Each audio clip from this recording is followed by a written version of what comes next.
Hey there, I'm Kate and this is MONOCAT.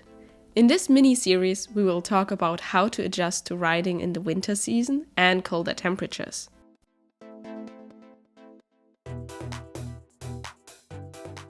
In the second part we will focus on how to make sure that your EUC is prepared to take on that time of the year, as well as you doing your best to keep it in good condition.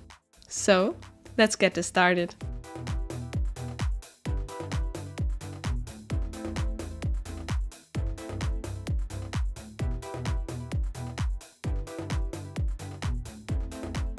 So when riding in winter, the road conditions can change a lot. And similar with cars, you should also think about if your tire is ready to take on all those different surfaces. Then with different tires, you have different levels of grip, and with that they're good for certain scenarios but not others. Most of the smaller commuter wheels come with street tires installed. So, as you can see here on the 18XL. The downside is on the commuter wheels, often they don't have a lot of space between the tire and the shell, so it's difficult to even get for that size a knobby tire and then also install it without the knobby tire rubbing against the shell. For most conditions in the winter, if it's just a little bit rainy or there's just very light snow and you don't have any ice or slush type of snow, then this will probably be fine. But just keep in mind that it's easier to slip on a street tire than on a knobby tire or all-terrain tire. Just make sure to take it slow and drive carefully if you're driving with a street tire. And if you're interested in how to change your riding style in order to fit better for the winter scenarios, make sure to check out my next video in the mini-series where we'll talk more in depth about how to change your ride in order to not slip and stay stable and safe. And if you're planning to ride more during the winter or you live somewhere where there's a lot of ice and snow, you should consider upgrading to a knobby tire. Then with a knobby tire, you will have more grip on the road, but also keep in mind that the knobby tire does require the extra space, and so make sure there's enough space between your shell and the tire so it won't rub against it. If you have been riding mostly street tire before, keep in mind that all different types of tires also feel differently when you're riding on them, which you will notice the most during either turns or carving. So in that case, if you install a different tire, just make sure to practice beforehand on also more drier conditions to make sure that you get used to a knobby tire or all-terrain tire. If you're going to buy a knobby tire, also make sure that you check the studs of the knobs, because some of them are either slick or they can have some grooves inside of the studs. If you have slick studs, then they're better for off-roading or muddy, slippery kind of conditions, but they will not have that much grip on snow or ice or on wet surfaces. So make sure that you then get a knobby tire that has in the studs some grooves in it, so you have more grip on the road. Usually those tires are described as all-terrain tires, and the other ones with the slick studs you can usually find under off-roading tires. And also, if you have the feeling you still don't have enough grip on ice or snow with your knobby tire or all-terrain tire, then you can also look into getting some screw-in studs that you can screw into the knobs of your tire. Just make sure that they're not that long, because it can happen that you not only puncture the tire but the tube behind it as well. So with most knobby tires it might be fine, but if you have a street tire, that's especially a dangerous thing to do and you might puncture your tube. So if you want to do that, you should also look into getting a shielding layer on the inside or some tire sealant. And regardless of the type of tire you're going to install on your wheel, you can also do something else in order to help you get more connection to the ground, which is lowering your PSI. So you can go even low, up to like 25 or even 20 PSI for your wheel. That's also what I did on the Sherman I'm currently riding. So when it started to snow, I had trouble having grip on the surface. So I let out some air and lowered the PSI in order to have more grip on the road. Something you have to keep in mind though is that if you have a lower PSI, that either potholes or going up and down from curbs can damage your rim, either bend it or in a very severe case also crack the rim, which makes you then obviously going to fall. So keep that in mind and ride really cautious. So another part of your EUC that you should start thinking about are the pedal. As this is the main point where you're connected to the wheel, you should have there as much grip as possible. So in the winter, when you're starting and stopping often, you will at some point have mud and snow on your shoes. which then can make the pedal even more slippery and you might fall off your wheel. So if you have pedals installed on your wheel with grip tape, those can be probably the most slippery type of pedals, especially if your grip tape is already a bit worn off. You can slip off quite easily on those. And regardless of the quality of the grip tape, even if you just installed a new set because you don't want to upgrade and spend extra money on a new pair of pedals, even with a very high quality grip tape, you still can get like mud or snow under your shoes, or as you see right here, also some wet leaves that will just get stuck on there, which makes it very slippery when you're getting on and off the wheel. And so if you're getting on the wheel, you might just slip out. And because of that, it's worth thinking about actually upgrading to some type of honeycomb pedals. One reason why it's a great idea to upgrade to honeycomb pedals is with honeycomb pedals, as you can see, the snow and dirt can build up under your shoe, can fall right through them. So it's less likely that you will slip on them as well. Also, most of them come installed with some type of spikes. So also your foot will have more grip in general on those as well. Most of the ones that are sold right now from the companies like Bigot or In Motion are made of metal or CNC, which is quite durable, but on the other side, they also become more slippery because they have a very smooth surface. And because of that, my favorite type of pedals are the Nillanova pedals, which are made out of 3D printed material. So they're not only less slippery because of their texture, but also lighter as well. Which it's not a big difference, but you will feel it regardless, and it's always great to have a bit of a lighter wheel as well. The only downside on those pedals in the winter is because of all the holes of the honeycomb pedals, you will actually get colder feet more quickly than on pedals with grip tape, as they're completely closed off at the bottom. And so with all those different types of pedals and also tires, it can be quite overwhelming to think about what to choose. So if you have any recommendations or favorites, let me know in the comments what you like.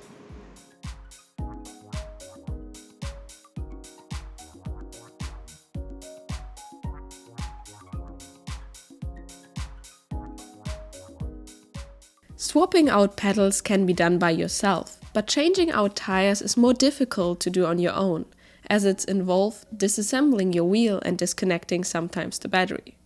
So it's best to bring your wheel into service and get it done professionally. Either if you bring your wheel into a service to get repaired for maintenance or changing out tires and pedals, it's always good to ask more tips and things to keep in mind when you plan to ride in snow. This is why I asked our mechanic Cole, who repairs EUC and e-scooters daily for all types of different issues, for his insight when it comes to how to take care of your EUC in the winter.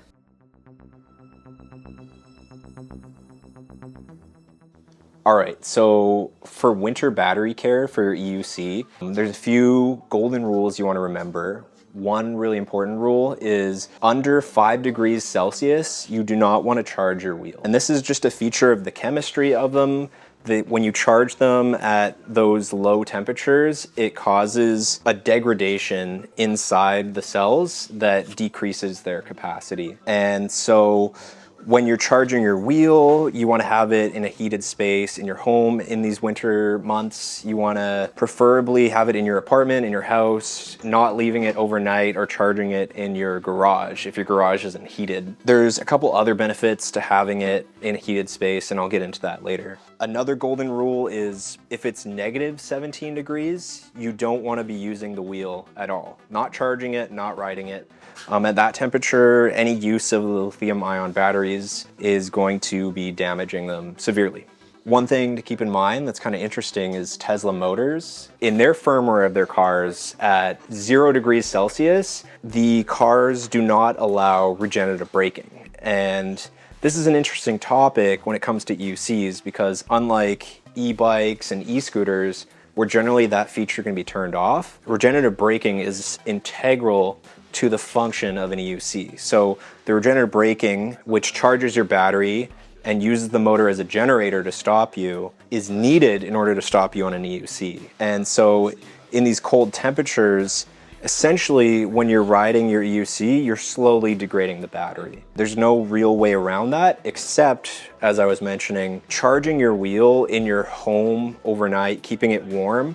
And then when you go for your ride in the morning, the battery's already heated up. It's at room temperature. And then as you start riding, the internal resistance of the battery is going to produce heat as you discharge the cells. and that heat is going to help keep the battery warm. It's not going to keep it as warm as you would be if you were riding it on a warm day, and because of that, you're going to also experience a decrease in your expected capacity. Say, for example, it's around like 0 degrees outside, 0 degrees Celsius, you're going to get roughly 20% less range. And this is because as it gets cold, the internal resistance of the battery goes up, and so the voltage sags more as you put a load on it, as you accelerate, and this is going to cause the low voltage cutoff to come sooner, and it's going to tell the computer brains of the wheel, oh, well, I'm low on battery now, we have to start tilting back and it's time to shut off. Another thing to keep in mind is, like, if it's, say it's negative 10 degrees, then you're like, at best, you're going to experience at least 30% less range. Some wheels, it depends on the chemistry of the battery and the type of cell, but some wheels you could maybe only ride them for like 15 minutes if it's a very small battery. And you know, a lot of riders also experience less torque. So less torque when they're riding in these cold weather environments. Another thing to consider for winter, depending on what kind of wheel you have, especially if it's not waterproof, you may want to just store your wheel for the winter. And when you're doing that, you want to consider, what voltage am I going to store my wheel at? And generally it's around 50% state of charge. You could go up to 80% if you want, if you're leaving it for a long time and you're not able to check on it. Generally 50% is even better. And the reason for that is the batteries themselves, the wheel itself, will have a slow parasitic drain on the battery. If the cells get drained down too low, it can damage them or even destroy them. Also, if you charge your wheel to 100%, the batteries also don't like staying at 100% for long periods of time. So that's why 50% is kind of a sweet spot. It'll give you some room to allow them to self-discharge, but it'll also give you longevity of the battery. And then I would recommend, like, every 2 months or so to just check on it, be like, oh, what percentage is it at? If it's gone down quite a bit, you want to charge it back up, keep it at 50 or so. And again, when you're charging it, you want it in a warm space, heated in your house. And as long as you can follow those rules, you're going to do well. You know, I've seen a lot in other industries, people will go away on a vacation for maybe a year and then come back to their PEV and they're like, oh, what the heck? The battery's completely drained now. It is good every couple months to check and be like, what's the voltage at? Okay, do I need to charge it up? Because there is always that parasitic drain to worry about. And once the cells have been discharged too low, there's no saving them at that point. So keep an eye on that. With winter comes inclement weather conditions, and with that comes rain and snow, sometimes salt on the road. All these things can be very harmful to the sensitive electronics in these EUCs. And we want to make sure we're taking care of these sensitive electronics because these are what's keeping us upright and alive. One thing you want to consider is whether your wheel itself is water resistant. What is the water resistancy of your wheel? You know, a lot of manufacturers, they list their IP ratings and, you know, they could say IP 1000, but what it really matters and comes down to is how does it actually fare in the rain? And as a technician, I get to see all the models out there and see what their quirks are, what little modifications you can do to make them more waterproof. But how do they do out of the box is also quite important, because if they're very leaky, if water gets in, it's not a very good foundation to make it waterproof. So for example, the RS, you want to look at things like, okay, so we have a metal switch here at the top. You know, water can get in that switch. So maybe, oh, if I'm going to ride in the rain, if I'm going to ride in the snow, maybe I want to tape up that switch. Another thing, the panels. Well, the panels, the gaskets on them aren't too good. So maybe I'm going to add silicone. Well, what about the controller? Can water get in at the controller? Well, it's in a box, but how is the seal on it? Can I add silicone to the seal? But generally speaking, I found the RS to be not very good in wet conditions. A wheel that I could say is really, really good in wet conditions that I've yet to see electronics be damaged on is the V12. The V12 is made by InMotion.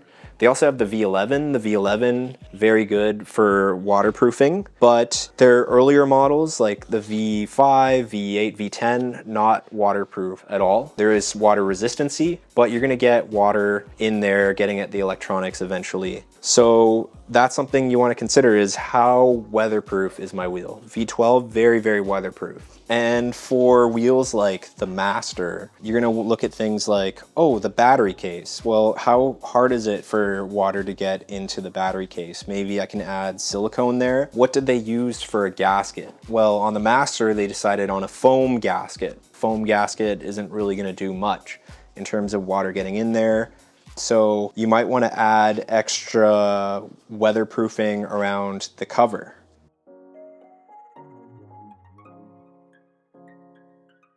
One thing that EUCs are particularly vulnerable to in winter conditions is bearing damage. And this is because the roads are salted, it's wet roads, and also it's cold temperatures. And in cold temperatures, water doesn't tend to evaporate. So the water is pooling up and getting into the bearings. The bearings are what allows your motor to spin freely and without noise. Generally, a sign of rusty bearings is when you spin the wheel, you can hear it, it's whirring. And one way you can help prevent bearing rust is when the bearings are still pristine, you can open them up, take the seals off, and pack them with marine grease. And something that's special about marine grease, it's very resistant to water, so it's not going to get washed away as easily, and it's very thick. So it stays in there, it helps protect the bearings. So if that's something you're considering of doing, it might be something that you want to do before you go riding in the winter. And different wheels have different level of protection from their bearings. Some bearings have covers over them with grease, and I've seen as a technician that some bearings fare better than others too. So there seems to be quality differences in the seals that they use. Another thing when you're riding in the winter is it's cold weather, so it's going to cause the tire pressure to go down in your wheel. So you're going to want to check your wheel's tire pressure, make sure that you've got it high enough for your riding conditions. And also, if your tire pressure is too low, it's very easy to damage a rim on your EUC. You're also going to consider off-road tires. You're not going to want to use a street tire, generally speaking, in the winter because you're going to be slipping around. Off-road tire is the way to go. One last thing to consider for winter riding is making sure that your charge ports are covered up. Most wheels come with a charge port cover, and you want to make sure you've got that fastened down over your charge ports. Last thing you want is water getting in there and causing any kind of damage. As some of you might already know, and with this video it becomes quite obvious, I'm currently working at Eevees. This is also why the series is sponsored by Eevees, as they give me the time to work on my own videos during work, as well as providing me with wheels that you will see throughout those videos. So if you're from Canada and you think about buying another scooter or EUC, check out the options that Eevees provides and see if it's a fit for you. And if you're living in the US, EUC are now being shipped there and scooters will be available soon as well.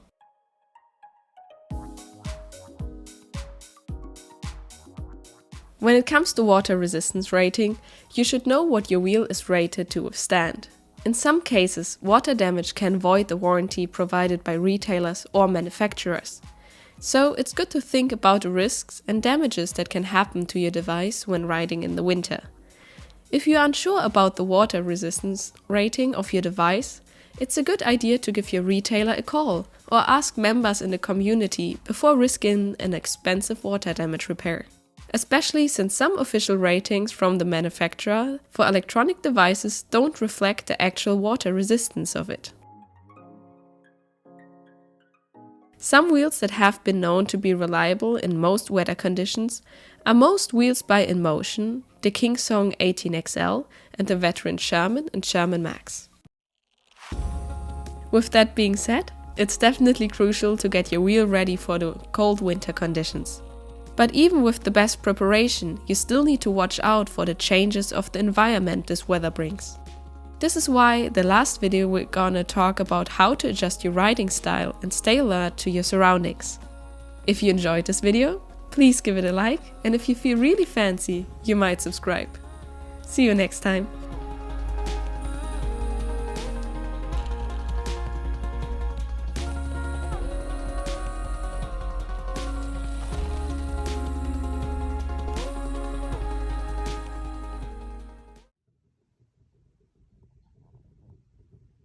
Are you helping?